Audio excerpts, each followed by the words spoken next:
Italian Wine Podcast. Chin Chin with Italian wine people.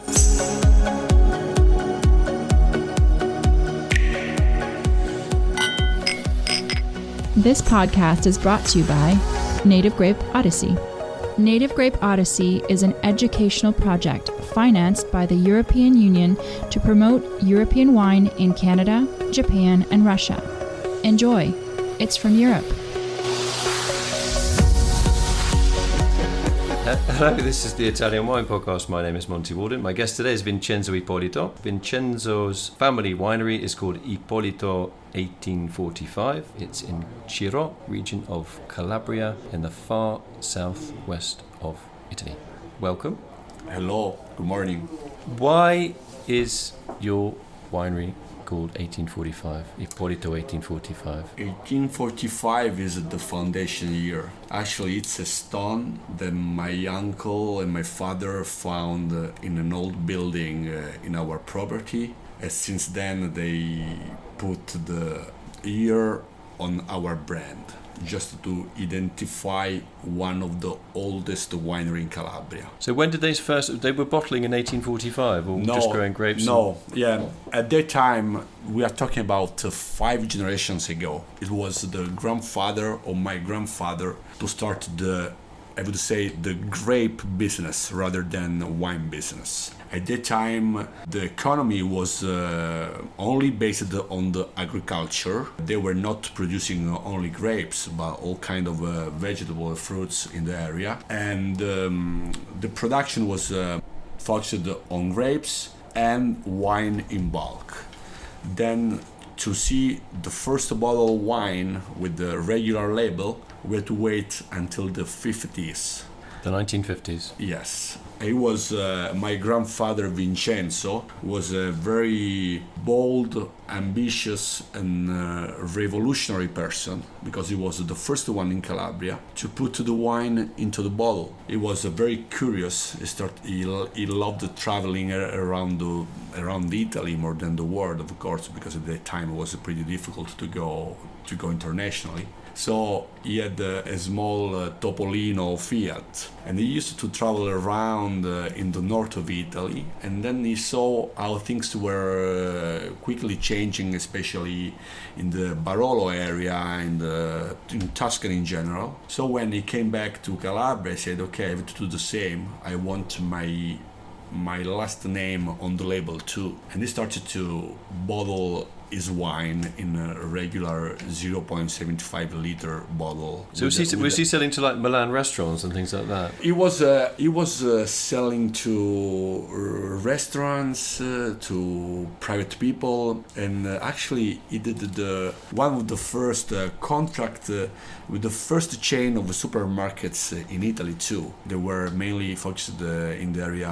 of Lazio, which is where Rome is. Lazio, yeah. So Lazio is the Roma region. Yes, it is. Yes. And then there was also other way of selling the wine in the 60s and 70s. We still have in our winery some kind of postcards where the wine was sold by mails. By mail order? Really? Yeah. In the 60s and 70s, my father, my uncle, they did a deal with the American Express credit card. So to the owner of American Express credit card, they would get a paper with the list of our wine on it. They could fill the paper, send by regular mail to our winery, and then we would send the wine to them by train, because train from south to north was the fastest way to do that. Yeah, quicker than a little Fiat bubble car. Yes. That's amazing that you've got that in your history, that you were doing mail order. People who don't live in Italy or have a lot of experience with Italy, the South is often seen as in some ways backward, and this is a great example of why people who think like that really don't always know what they're talking about. The fact that you were doing this, I mean, mail order now is such a Amazon. Yes. It's like everybody uses Amazon, and you were kind of like the Amazon. It was a primitive Amazon way Yeah. of selling wine. I love the idea that you fill it out by hand and you take it to the post office and you lick a stamp and stick it on the Yes. on the thing and you send it off, and then when the wine arrives, you're incredibly excited. Yes, It's like it's- Christmas comes. Yes, for sure. Yeah? Okay, so obviously now in the modern era, what are your sales strategies to convince people that Calabria is a worthy region in Italy? What makes it special? What is its USP? Grape varieties, the terroir? I think there are many good things about our area. First of all, Calabria is one of the greatest heritage of indigenous varieties. We have a great biodiversity in our area. So our wines are very unique, are very exclusive, have a very great identity. If you think about grapes like Gaglioppo, Greco Bianco, Pecorello, Greco Nero, Montonico, they are all grapes that people never heard about, but they are very fine grapes from which you can do very unique wines. So on the side it's very challenging because people are not familiar with these grapes, but for sure you can catch the curiosity of people, the curiosity of wine lovers, and then you have a highway ahead because there are only a few producers in Calabria.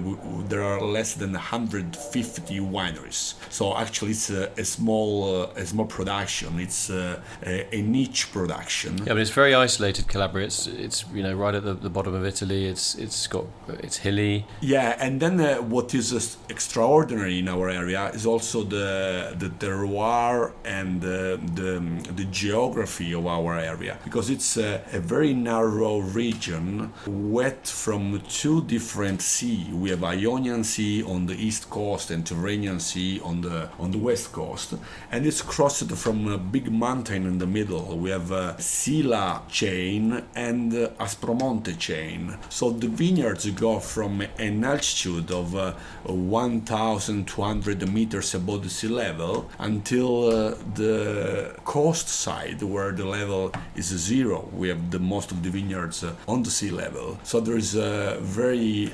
extraordinary biodiversity, and then you have different expressions of wines. You have different expression of the same grapes in different parts. So Calabria basically that's the toe of Italy. It's the toe of Italy. We say the Chicco on Sicily.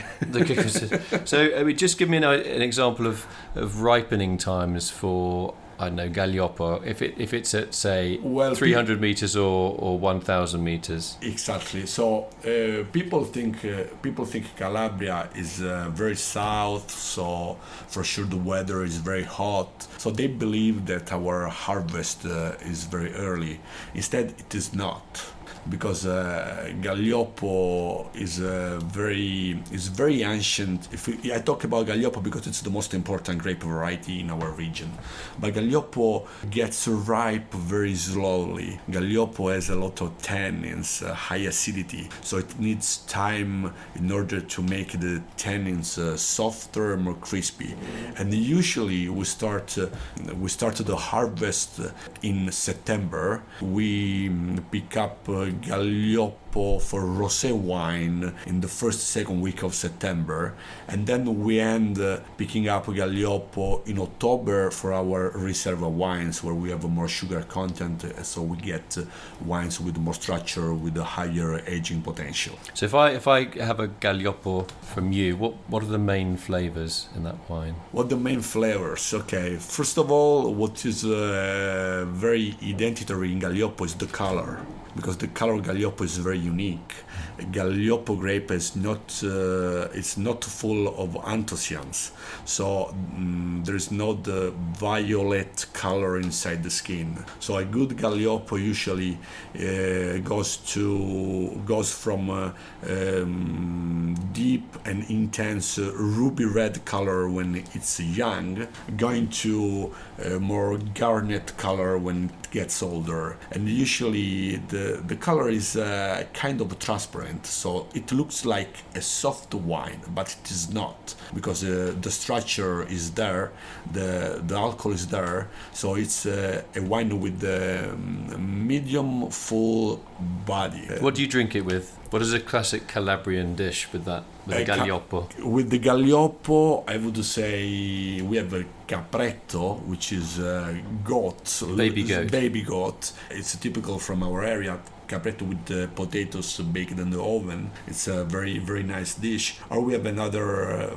primo piatto, first course, which is pasta china. Pasta china means filled pasta. Stuffed pasta, yeah. So it's kind of a rigatoni pasta with the tomato sauce, but then we had boiled eggs, caciocavallo, which is a soft cheese, plus soppressata. Soppressata is a typical Calabrian sausage from pork. Is it spicy, the sausage? The sausage, we have two different sausage. Salsiccia, which is with the red pepper, pretty spicy, and soppressata with the black pepper, so a little bit softer. Okay, so that was Gaglioppo. So another grape variety that you have is the Pecorello. Is that red or white? Pecorello is a white variety. Pecorello is a very funny name because in Italian means little sheep. Actually, for us is a new rediscovery because it's an ancient grapes, but was a kind of neglected and abandoned in the area because of the low yield. But in the philosophy of our company, there is the target of giving high value to our indigenous variety. And Pecorello is great because it's a grape with a high acidity, very nice tropical fruit, herbs. So it's a very refreshing white wine that you can easily drink and pair with many kind of dish from spring to autumn.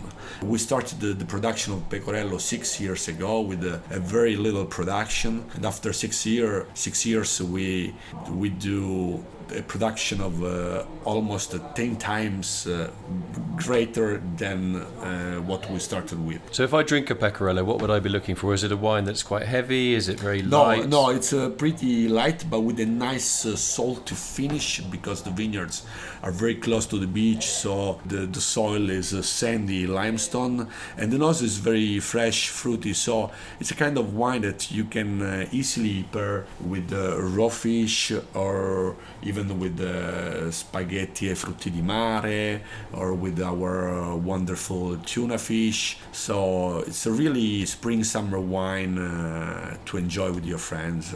Greco Nero? Greco Nero is another beautiful grape variety. Usually Greco Nero is used to be blended with the Gaglioppo because it's less structure than Gaglioppo, less tannins, but good acidity and good color. So many producers usually put a little percentage of Greco Nero with the Gaglioppo or with the Magliocco just to make the wine a little bit softer. But in my winery 3 years ago we had the pioneer idea to do a Rosé wine with Greco Nero. Our classic Rosé is made with the Gaglioppo grapes, but we see that the market is looking more and more for Rosé wines, and there is actually demand for a second Rosé. So our idea was why not trying to produce a Rosé wine from Greco Nero, which could be very good grapes because the tannins are very, very fine. The color is a nice violet ruby color, and the acidity is pretty high. So there are all the good conditions to make a very elegant Rosé wine, and that's what we did 3 years ago by producing our Pesca Nera Rosé. Pesca Nera, we played with the words Nera because it's from Greco Nero, Pesca because the color and the aroma reminds to the peach fruit. Okay, so you're saying that the Rosé from Gaglioppo is maybe one that you could drink on its own? Yes. And the Greco Nero Rosé would be more suited to food? Yes, I think Gaglioppo, it depends on the vintage actually, because sometimes you have a Gaglioppo more elegant, sometimes it's more intense and full. Both Rosé are more food friendly because they are southern Rosé wine. So there is always a part of the structure, little body, little tannins, which makes the wine perfect with food. Perfect. Tell me about Greco Bianco. Greco Bianco is our second most important grape variety, and it's the base of Cirò Bianco DOC. It's a very ancient grapes. As the name says, it's a very old grape because the name was given by the Greek domination we had 2,500 years ago. Greco Bianco gives a white wine with a nice acidity, with a nice fruity, fresh aroma. Pretty easy to drink, not to age for a long time, but to enjoy within 1 year and a half, 2 years. How do you see the future for your winery in particular and for Calabria in general? I don't know if in English you have this expression, I see a pink future. Okay. In Italian we have a futuro roseo, which means that the perspective is gonna be better and better because right now, especially if I talk about Cirò area, there are more and more producers. My winery is an historic winery, but besides the historic wineries, there are many new wineries managed by young people with small estates, but they moved from grape production to grape production and wine production. So now and estate bottling. Yeah, exactly. So the group is tied in a consortium, and we are doing very nice activity. During this Vinitaly, we have a great wine tasting to celebrate our 50 years of DOC wines. And we will have a great tasting from 1969 to 2013.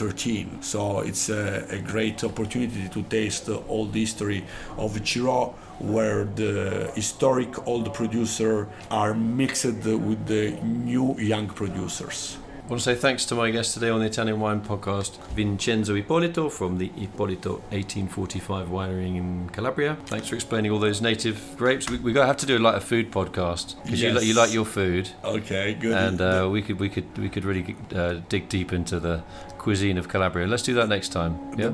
The best way is if you enjoyed listening to stories, coming to Calabria and enjoy our beautiful territory together with our wines and food. Yes, I mean it really is unspoiled. It is rugged, mountainous. Yes, it's a totally different part of Italy. It's like it really is its own place. For sure, it's a wild place with lots of things to say. Thanks, Vincenzo. Really nice to meet you. Look forward to seeing you down in the deep south. Thank you, Mr. Monty. Thanks. This podcast has been brought to you by Native Grape Odyssey, discovering the true essence of high-quality wine from Europe. Find out more on nativegrapeodyssey.eu. Enjoy. It's from Europe. Follow Italian Wine Podcast on Facebook and Instagram.